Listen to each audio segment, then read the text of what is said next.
اعوذ باللہ من الشیطان الرجیم، بسم اللہ الرحمن الرحیم۔ حدیث نبوی ہے، اگر کوئی صاحب طاقت ہو تو اسے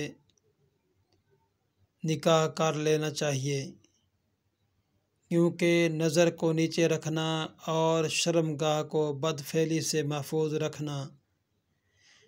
رکھنے کا یہ ذریعہ ہے، اور کسی میں نکاح کرنے کی طاقت نہ ہو تو اسے روزہ رکھ لینا چاہیے، کیونکہ وہ اس کی شہوت کو ختم کر دیتا ہے۔